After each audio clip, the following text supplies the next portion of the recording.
Hello বন্ধুরা, আপনারা কেমন আছেন? আশা করি আপনারা ভালোই আছেন। আজকের আমি ইলিশ মাছের সর্ষে বাটা দিয়ে একটা রেসিপি দেখাবো। কাঁচা লঙ্কা সর্ষেটা মিক্সিতে পেস্ট করে নেব। সর্ষেটা ঢালায় বাটা হয়ে গেছে, এবার দিয়ে দেবো। সর্ষে তেলটা দিয়ে দেবো। আজকে আর সাদা তেল খাচ্ছি না, সর্ষে বাটাতে সর্ষে তেলই দিচ্ছি। হয়ে গেলে একটু 1/2 চামচ কালো চিড়ে দেবো।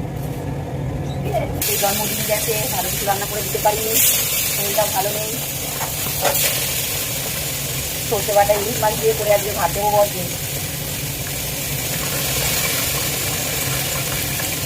এটা হয়ে গেছে, মাছগুলো দিয়ে দেবো।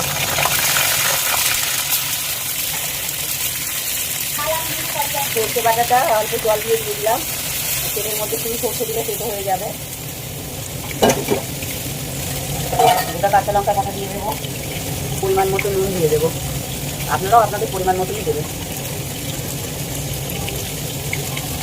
1/2 চামচ কম গুঁড়ো হলুদ দেবো, কারণ একটা গুঁড়ো হলুদ বেশি দেওয়া দরকার নেই।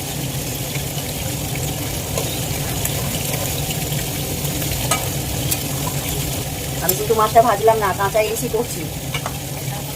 আপনি জানেনই, তাও আমি আমার মতো করে বলছি। আপনারা ভেজেও খেতে পারেন, কাঁচাও খেতে পারেন। ইলিশটা হয়ে গেছে, এবার আমি নামিয়ে নেব। সর্ষে ইলিশটা হয়ে গেছে।